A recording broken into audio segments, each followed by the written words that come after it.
Moves to Memphis, Tennessee at 13, comes from a poor white family. He does have his Memphis home, Graceland Museum. Joins the Army in 1958. Priscilla Bilyeu married in 1967.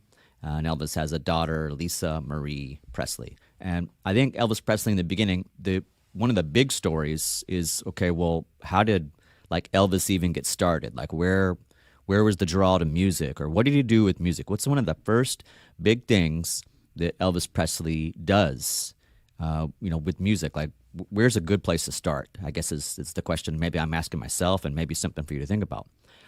I believe a great place to start is when it's the very beginning, and Elvis, this is probably in 1953 or so, somewhere around there, and he's probably just graduated around that time, and Elvis Presley goes to a small local recording company called Memphis Recording Service, and he wants to make a record as a gift for his mother. Now, Memphis Recording Service, this is a recording service that's owned by Sam Phillips, and now Sam Phillips is the guy that starts Sun Records, which is really kind of that pet project that he's hoping to really get off the ground, and he most certainly does. So what you have is Memphis Recording Service, where you can go in and record. Sun Records is like, let's record and cut records and hopefully get this thing off the ground as well. But Elvis goes to Memphis Recording Service, and the thing about it is Sam Phillips, the owner of Memphis Recording Service, and also who runs Sun Records, he wasn't there at the first recording session. But Sam Phillips' secretary was there.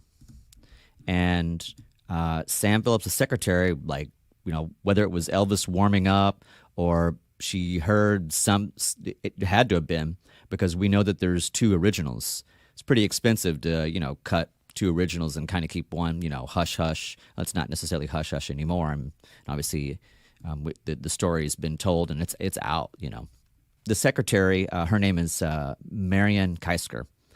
So she brings this recording to Sam.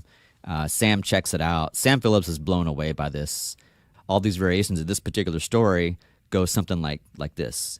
He's driving back and forth, and he's trying to decide to go in. He's maybe a little nervous or shy. He doesn't know if he wants to go in, wants to meet Sam Phillips, wants to record a song for his mom. His mom's birthday is coming up. The part of the story that we know actually is true is that his mom's birthday, Gladys' birthday, was around the corner. We do know that. The other part of the story that we know in terms of Elvis getting going and is in terms of the song, the early music, My Happiness, one of Elvis's first recordings. He goes in to record two songs basically, and that My Happiness song, the song for his mom, and another one of the songs. But the other part of the story is like, well, Elvis, he didn't have a recording of himself. Elvis wanted to know how he sounded. Elvis Presley, he wanted to do music for his life. His passion was music. His joy was music. And to get really great at something, you got to have some kind of feedback loop. And so Elvis wants to do the whole music gig career. He wants to connect with Sam Phillips. Is the whole driving back and forth, is that even true? Is that an exaggeration? Is it possible? I mean, well, it's a small town, so sure, he's probably driving back and forth doing his regular duties. But again, these stories do get handed down. That's the tough part in Elvis, is making sure we're kind of ferreting out what are the facts and what are the opinions. And when we say stories behind the music, it's not just stories like a story can actually be true, right? For me, I've spent years digging into those stories that I could share with you, where it could take you hours, days, weeks, or months to find, and I can just in a snap, well, I can't snap, but in a snap, I can share with you those stories. And I think that's the heart of today, and really the heart of music appreciation and or the heart of American music is the stories behind the artist and the stories behind the music. I'm going to come back to that time and time again. Now, a few years ago, there was another story about this recording session in terms of, I remember reading an article, and this article said that Elvis's mom never received that recording, supposedly, and it was lost, and then it was in somebody's safe, and then so-and-so's person, grandpa, or whoever, they passed away, and they found this recording of Elvis, and you got to dig through all these things, and these happen all throughout history and all walks of life. So you may run into that one. I always wonder in a class, if I were to play My Happiness and you didn't know who it was, and I didn't say anything, imagine it's day one, and it's just like, hey, welcome to welcome to Music Breach, welcome to, American music, welcome to the history of rock and roll or whatever. And I just press play and I say, okay, what do you hear or who does it sound like? Now, I haven't done that test many times, but when I have, almost nobody can recognize that it's Elvis. But there is one moment in there I want to challenge you. There's a moment in when you listen to, say, My Happiness. There's one really particular moment that if you listen to, you can hear what Elvis's voice that we know today, but it's really short and sweet. So you kind of have to listen to it over and over again to find that one spot that's like, oh, So if you listen to, say, like, Jailhouse Rock, or if you listen to Viva Las Vegas, those would be two big ones. And then you go back and listen to My Happiness, you can find that Elvis sound that he had not found yet in My Happiness, because he'd never heard himself like he'd never heard himself on a recording. So he's like still learning how to sing and play and all of that. So I'm not going to give a timestamp because that'll depend on if you listen to the version. But I could do that later on in the comments of the video. I can find the stamp for you on the video that we use in both of my courses. Okay. Elvis wasn't like, Mr. Popular in crowd, wasn't making like all straight A's. And yes, we talk about how Elvis crosses the lines of identity and his clothes. On the history of the active body movements with Elvis Presley, look, some people have talked about that he just started like gyrating, or maybe he was nervous, or he just moved his leg, and then all of a sudden there was these screams, and then it caused him to do more like moving of his leg and his hips, and then Elvis Pelvis, and then talking about how like, well, Elvis was doing it on purpose to get all the girls' attention, or there's some history that says, hey, Elvis was blocked from the waist down on this performance or that performance or whatever, because this was not socially acceptable. Like this kind of dancing was not just what wasn't allowable. Like it went against the societal norms of, like this is like too provocative, supposedly. Elvis did eventually get shown like from the waist down. He wasn't always cropped out or cut on all the shows. He does become, pretty well known. He wasn't like super outgoing and gregarious necessarily, and he wasn't, Mr. Popular, but it's going to change pretty quickly. Elvis auditions for the school variety show. I guess you would call that like a talent show.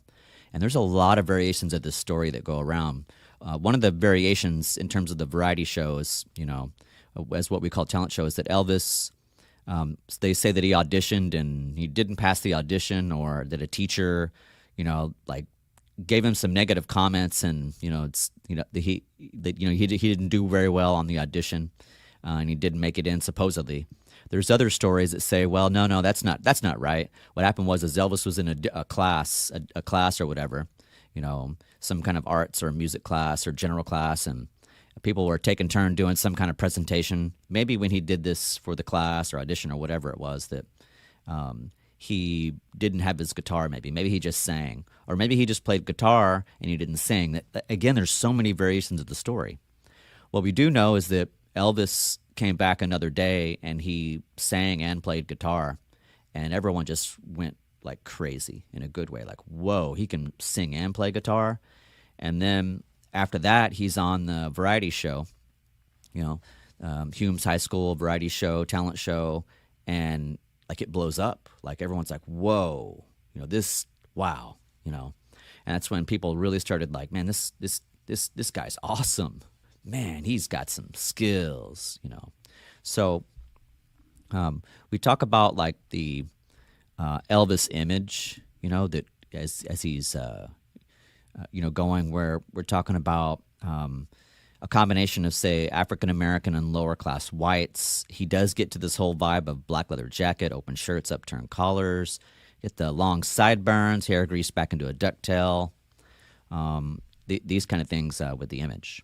Now, I want to share the radio station story as best I can years ago on the radio, where they're just talking about Elvis and his music, and someone just happens to know Elvis is around town. Maybe it's a movie theater. They go grab him. They bring him to the studio. And the question they know they can ask, and no one's going to get in trouble. It's not against the law. It's socially acceptable. It's all good, is, so Elvis, can you share with our listeners where you went to high school?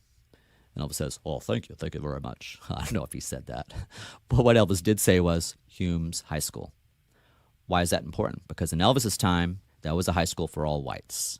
So then everybody heard that on the radio. Now they know, oh, we can actually play Elvis on our radio station. And then other radio stations are like, oh, man, maybe we can't play him on ours.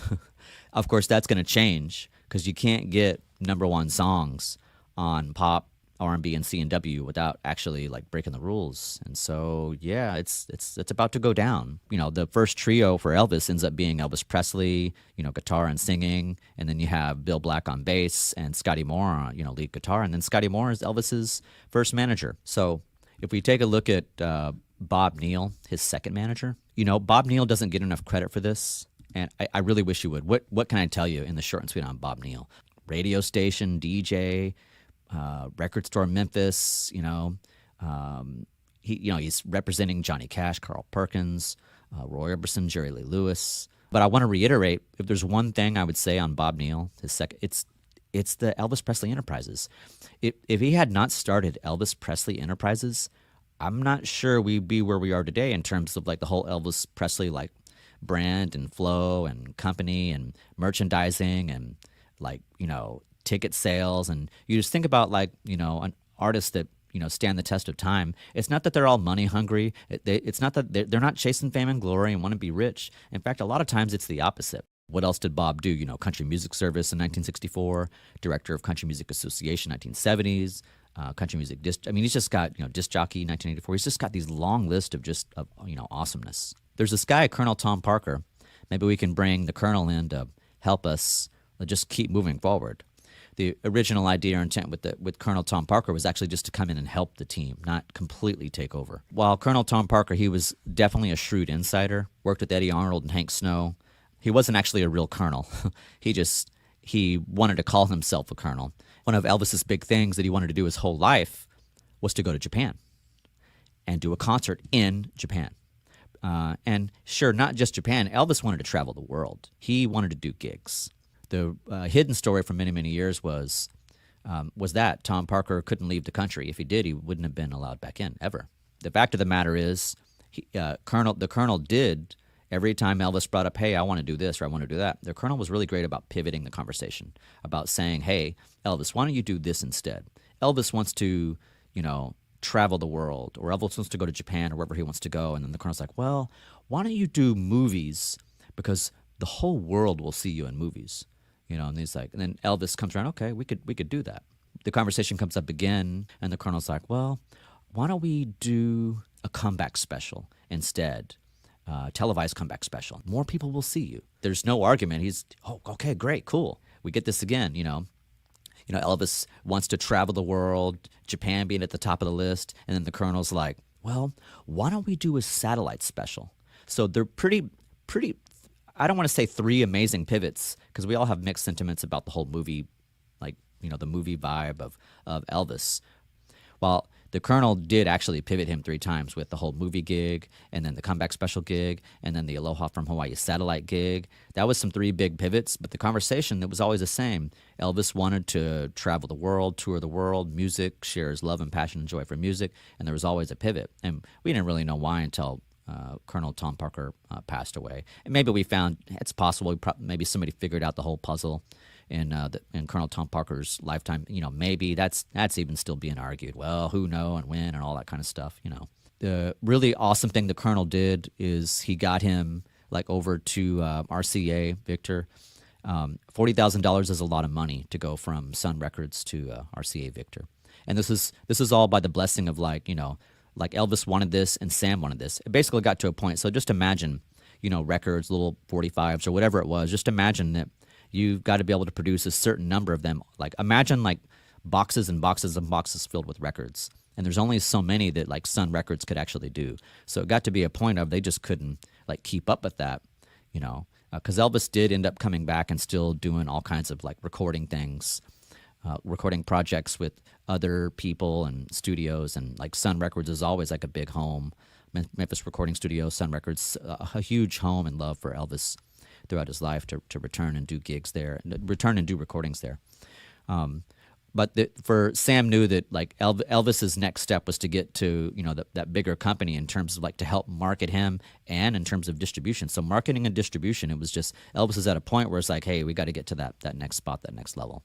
And the Colonel helped negotiate this and get that happen, and he did a great job there. Now, the other bummer about the Colonel, I suppose, that doesn't get talked about enough is where Bob Neal could have continued running all of this for Elvis, but he never signed the contract.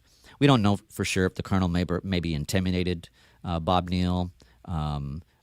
Maybe he was intimidating, or what did he did Bob just like, okay, I'm gonna move forward. But I mean, yeah, maybe the Colonel did possibly intimidate Bob Neal into not, because Bob had a contract on his desk. All he had to do, he could have kept running the show, and the Colonel could have been more like in a consultant role. At the same time, there was certainly some good of the Colonel bringing him over. I mean, pretty awesomeness to bringing him over to RCA Victor.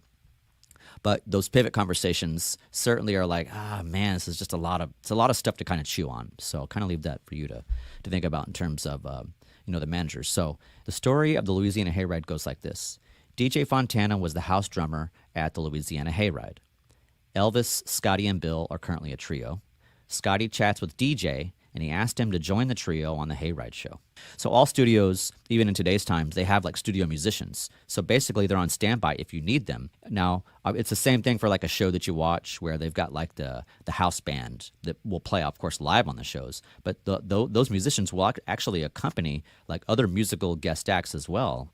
And you actually have a roster of substitutes and different players that can come in and out. Like DJ's the house drummer, Louisiana Hayride. The trio's on tour. They're not a quartet yet. They're going to be soon. And they do the radio show. It's like it's a banger.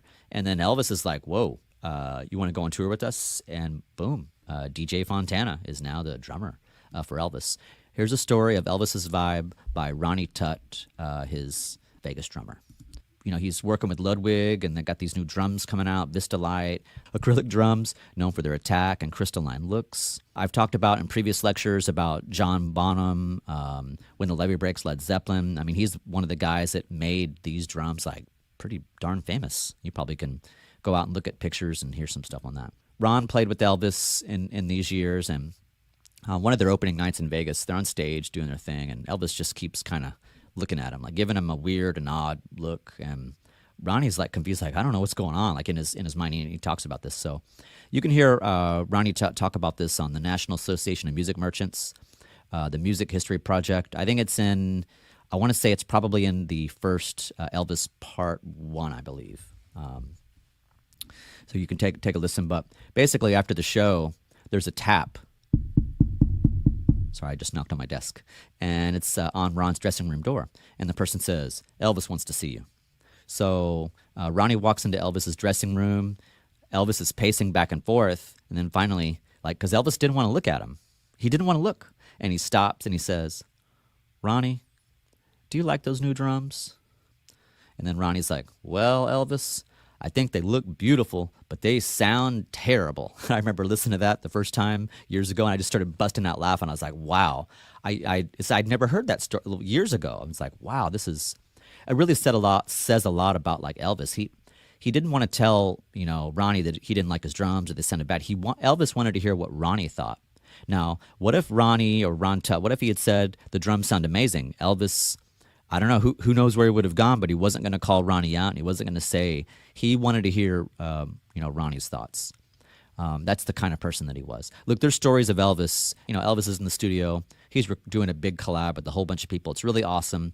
Somebody makes a mistake. Somebody misses a note, or maybe somebody's a little flat or sharp or whatever, and they're like, "Elvis, hey, can we do another run on that?" And Elvis's response would typically almost always be the same. "Guys, it felt good. That felt good." I don't know if he said the word vibe, if that was even a thing, but Elvis did talk about the feeling in music. If something felt good while you were playing, there's just something when you're an artist, and whether you're on stage or in the studio, there's a feeling that you get inside of you. It's kind of a tingly kind of sensation. And when it happens, it's like, so maybe there was a wrong note, but Elvis didn't like re-recording to make something perfect.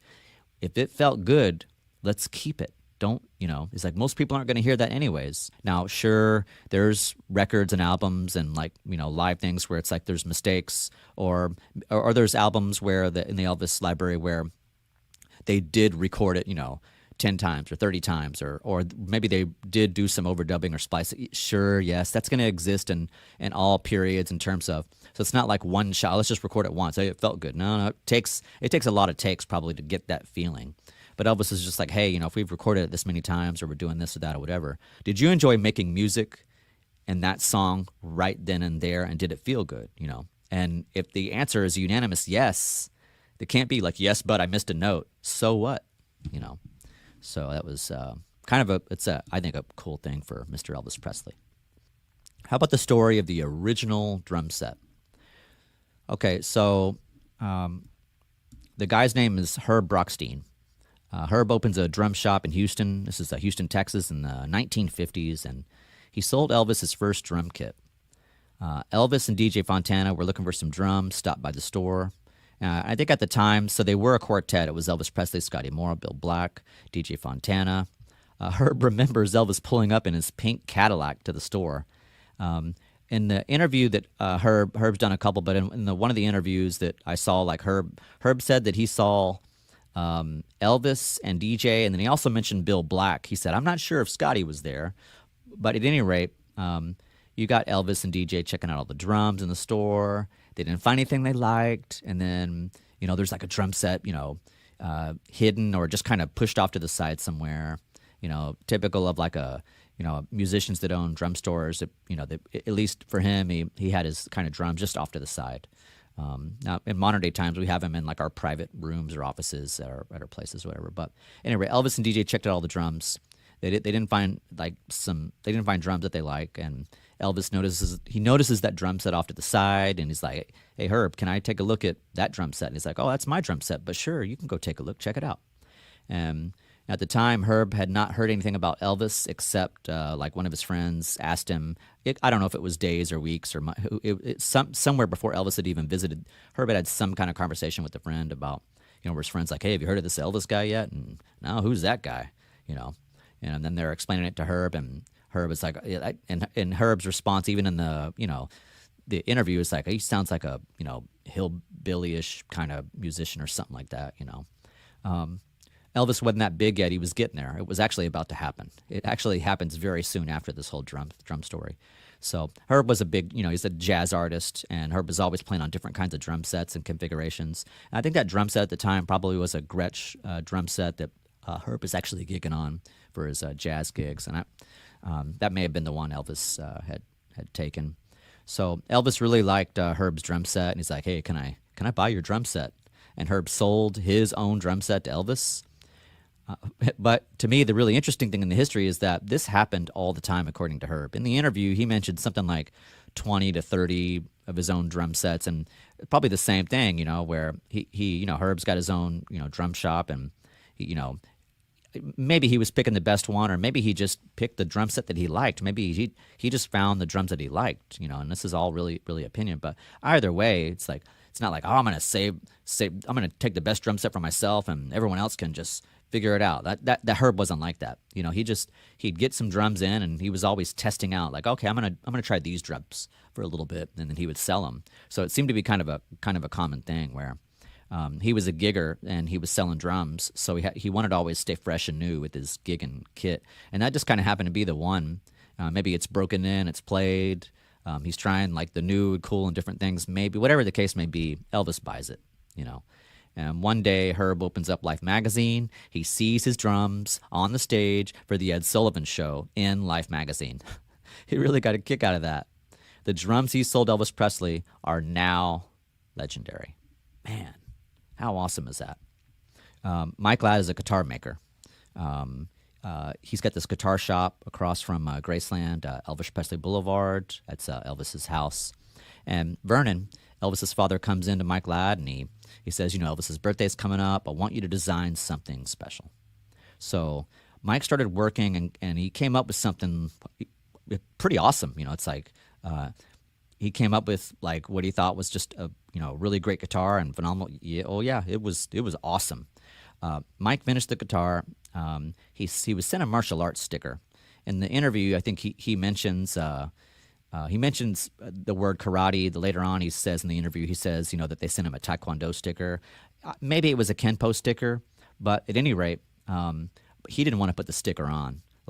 And when he said that, it got me thinking. Well, in his mind, he probably think it's like if you put a sticker on a guitar like that, it's like a cardinal sin or sacrilegious, or it's just as simple as they're like in Mike's mind, he's like they're going to ruin the guitar by putting a sticker. Maybe Mike didn't want to put the sticker on. He wasn't going to do it. That's it.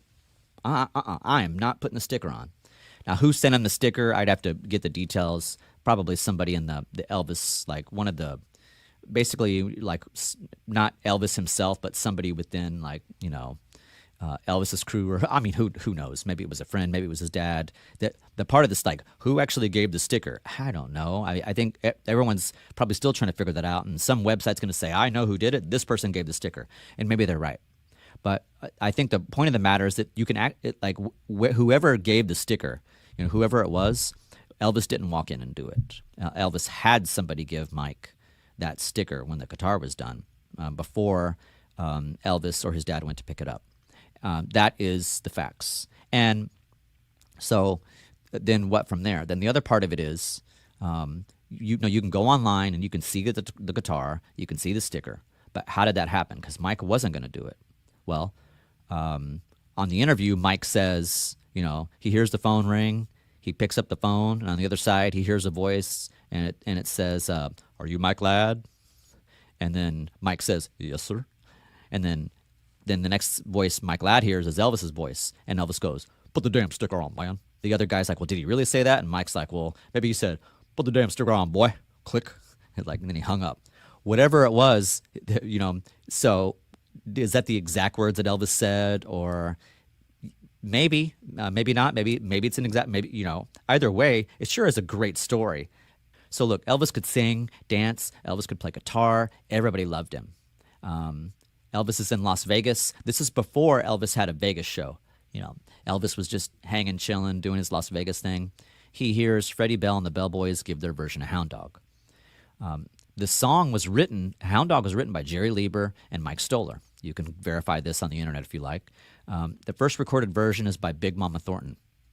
Elvis's cover version of Hound Dog becomes very popular. This thing blows up, and you have a part that slows down on the live performance on YouTube that was not planned, and you can hear some of the musicians talk about that in different articles and or interviews. Elvis does that slow down thing on a whim in one of the YouTube videos. So look, the original song written by Leiber and Stoller is around 1952 for blues diva Big Mama Thornton. It's a huge hit in the R&B charts, probably around 53 or so. It wasn't rock and roll, it was straight up blues, and Elvis's version is around 1956. And really, Elvis's version was an imitation of Freddie Bell's parody of the original song. Elvis changed the lyrics, so it became a song about a dog. Okay. But really, this song was an angry song for a woman who was really pissed off at her man who played around on her. That's an exact quote from Jerry Leiber, not my words. Elvis is singing to a real dog, which is not right at all from Jerry Leiber's opinion, and he's the guy that wrote the song for Big Mama. Really, it was a collaboration between Jerry Leiber, Mike Stoller, and Big Mama. They went to hang out with her and visit with her to get the flow and the vibe, and this is all Big Mama's words in terms of the song that's her. That's Big Mama's lyrics. The record that is celebrated to this day is Elvis's, and Jerry Leiber and Mike Stoller not so happy about that. They feel like Big Mama's got lost in translation, and her record should be the one that's celebrated, and it's not. This is where the whole Chuck D, Public Enemy, and Elvis stole African American music, and you got lots of other people digging into this. And did Elvis still African American people's music? Yes and no. Not how Chuck D explains or talks about it. Chuck D's he's not wrong, but he's also not right. He's getting some things right, and he's getting some things wrong. But the question is, when I tell you this next part, it's well, okay, this is really getting jumbled. Look, Col Tom Parker was basically just going to people and saying, hey, Elvis wants to sing your song. Here's a piece of paper. I want you to sign away your rights to the song, and it's now going to be Elvis's. And that happened on a lot of music. And so, and a lot of that was, the Colonel going to, people writing songs and Elvis taking those. As Chuck D says, not Mr. S, Chuck D was like, Elvis is stealing black people's music. But it wasn't like him specifically. The thing is like, was Elvis aloof to all this, or was there a certain point where he knew that some of this was going on? It's almost unfair, and I mean no disrespect to Elvis, not at all. Like, Elvis probably knew or figured out something at some point. The question is, like, when and how much. Elvis wasn't stealing people's music. The Colonel was muscling a lot of that stuff out. But at some point, it's like, man, Elvis had to have kind of figured some of these things out, And you can find journal and written accounts of like Elvis talking about these particular songs. Bottom line is if you take somebody else's song, whether you ask permission or not, like, first of all, you ask permission and you pay the royalties to the person that wrote the song. And so that's the issue, is there's all these songs out there that Elvis kind of snatched up, and there was a big part of that from the Colonel, like getting the rights. And then they didn't get any money for it. Like, once they signed it, it was like, Elvis wants your song. They signed the paper, right? And then like they get no money for it. See, that was the issue I think Chuck D had. Check out Big Mama's version of Hound Dog. It's like something actually that like Big Mama experienced in her life, and you can hear it. And maybe even something that happened to other people, possibly. Elvis doesn't have that same connection to the song. The collaboration of like, the person that maybe writes the chords and the melody, or maybe like the hook or whatever, and then a songwriter like does the lyrics. Man, there's a lot of magic that happened. That's basically what you had with Jerry Leiber and Mike Stoller collaborating with Big Mama. So they get like the music and the flow and like melody, and like, okay, where do you want to sing it at, and like scales and pitches and range, and okay, what do you want the song to be about? And it's the lyrics are Big Mama's. It's her. It's her. And that kind of music. It's like the story. It's very personal. To you. So yeah, that's the story of Hound Dog. Check out that 1968 comeback special. Take a look at Aloha from Hawaii if you ever get some free time. Look at Jailhouse Rock, GI Blues, Viva Las Vegas, Love Me Tender. I mean, 31 films, 784 songs, 1,684 concerts. We talk about the importance of Presley. It's like multifaceted personality, versatile. Appeals beyond the typical rock star, the looks and the hood, and he's religious and he's patriotic. He's like, Mr. and Mrs. and yes sir and no sir, and doesn't want to, Elvis doesn't like to argue and call people out or criticize. He's just a very happy-go-lucky, kind of guy. And Elvis could, he could shout, and he could do soft rock and hymns and gospel and country and patriotic anthems, social commentary, escapism, tearjerkers. Man, this is a big list here. And when you look at the end here in terms of like commercial success, yes, 500 million copies of records sold by the time of his death, 1 billion records sold worldwide, album singles certified gold, platinum, or multi-platinum. That's huge. Heartbreak Hotel, #1 in 2006. Man, this is some like serious awesomeness. Now, we lost Elvis too soon. He died of heart-related problems in Memphis at his home in Graceland, and it's sad. Let me reiterate. It's August 16th, 1977. Elvis, I believe he's 42. In the latter part of Elvis's life, he struggled. Elvis lost his mom, and he was pretty young, and many of us have kind of talked and speculated and argued and just really chatted for years and years and years, and will continue to do so, that when Elvis lost his mom at such a young age, he never fully recovered. Did he mourn properly? If so, what does that mean? Did Elvis get over his mom? And what I mean is, Elvis struggled with, substances, and he had these battles of just, kind of really extreme up and down in terms of health and wellness with his struggles. We definitely lost Elvis too soon. The big thing we're trying to ponder is like, is Elvis really the king of rock and roll? He did bring music to the masses that may have not otherwise made it to the masses because of the times and pre-civil rights. And while that may not appease the masses, and some people might, like, they're going to get mad at me for saying that, it is true. Elvis brought music to the world that maybe we wouldn't have heard because of, the tumultuous times of separate but equal, and before we had, civil rights in the United States of America. So, history is not sugar and spice and everything nice. So we've kind of got to acknowledge, like, what are the facts versus what are the opinions, and really kind of get at the heart or crux of all those things. So yeah, that's all I have on Elvis.